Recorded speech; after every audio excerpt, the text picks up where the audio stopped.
Hi students, in this video we are going to learn about parallel lines and transversal. What are all the angles will be formed and which angles are all equal we are going to learn in this video.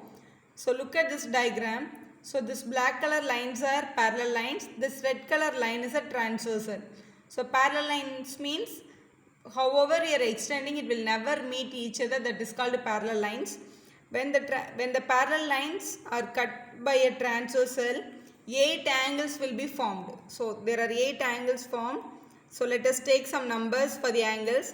So this is our angle 1, angle 2, angle 3, angle 4.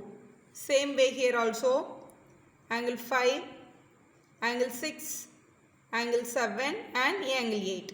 So totally 8 angles are formed. In this 8 angles, we have some interior angle and we have some exterior angle. Interior angle means the angles which is coming inside these two parallel lines. The angles which is coming in between these two parallel lines, that is 4, 3, 5, 6. Angle 4, angle 3, angle 5, angle 6. All these 4 angles are called interior angles because this is coming inside the parallel lines. Exterior angles means the angles which is coming out of the parallel line, that is called exterior angles. By looking at the diagram, we can say angle 1, angle 2, angle 8, angle 7. So angle 1, angle 2, angle 8 and angle 7. This is called the exterior angle. So interior angle and exterior angle we have learnt.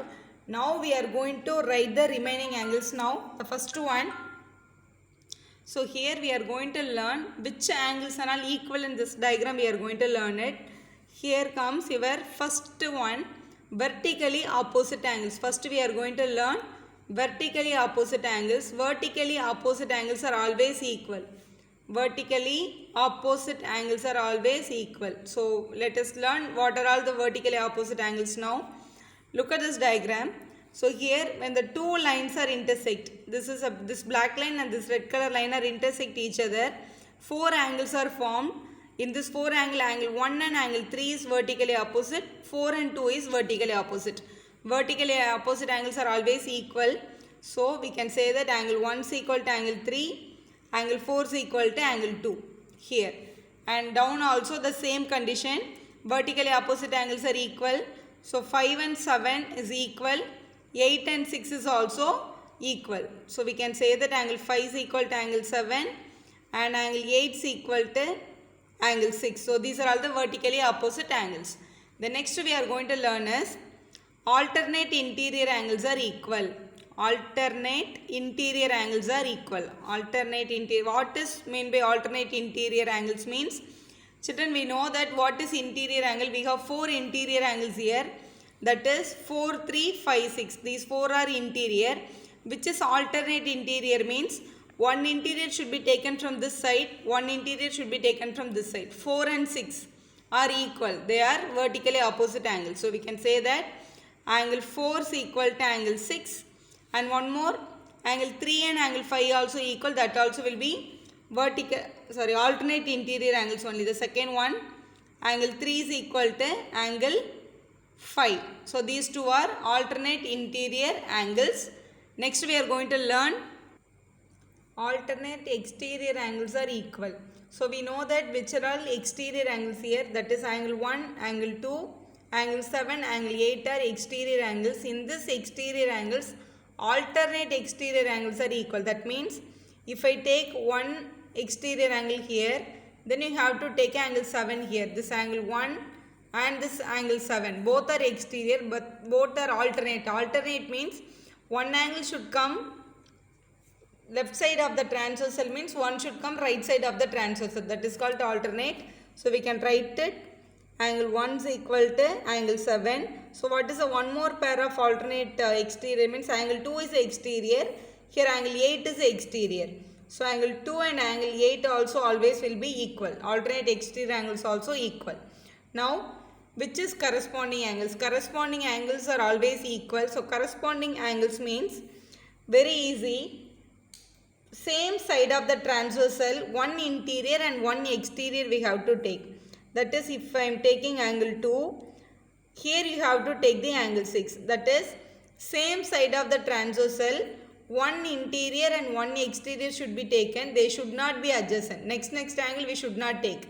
That only called a corresponding angles. Corresponding angles on the same side of the transversal, one exterior and one interior. Even you can take 3 and 7 also, because 3 is the interior, 7 is the exterior. That is called corresponding angles. So which and all comes under corresponding angles means angle 2 and angle 6 is corresponding, they are equal.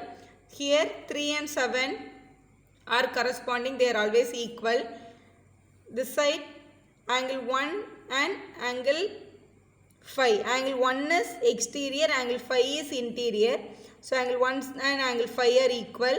Then one more pair also we have, that is angle 4 and angle 8. Angle 4 and angle 8 also equal. All these 4 are called corresponding angles.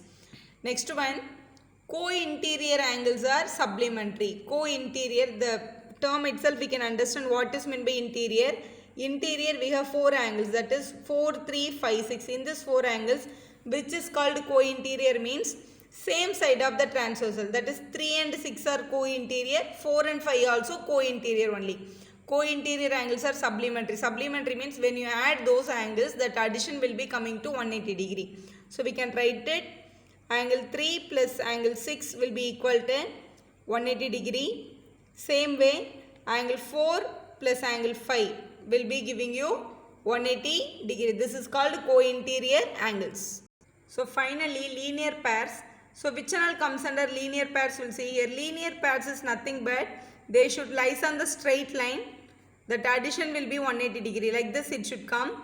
When we are adding these two angles, definitely that will be 180 degree. That is called a linear pair. Look at the diagram. Angle 1 and angle 2, they are lies on the straight line. So we can say that when we are adding angle 1 plus angle 2, definitely it is 180. Same way, angle 4 and angle 3 also lies on the straight line only. So angle 4 plus angle 3 also 180 we can write. And here angle 5 and angle 6, when we are adding angle 5 plus angle 6, definitely this is 180 degree. When I are adding 8 and 7, angle 8 plus angle 7 also will be 180 degree. So these are all the condition for the parallel line and the transversal.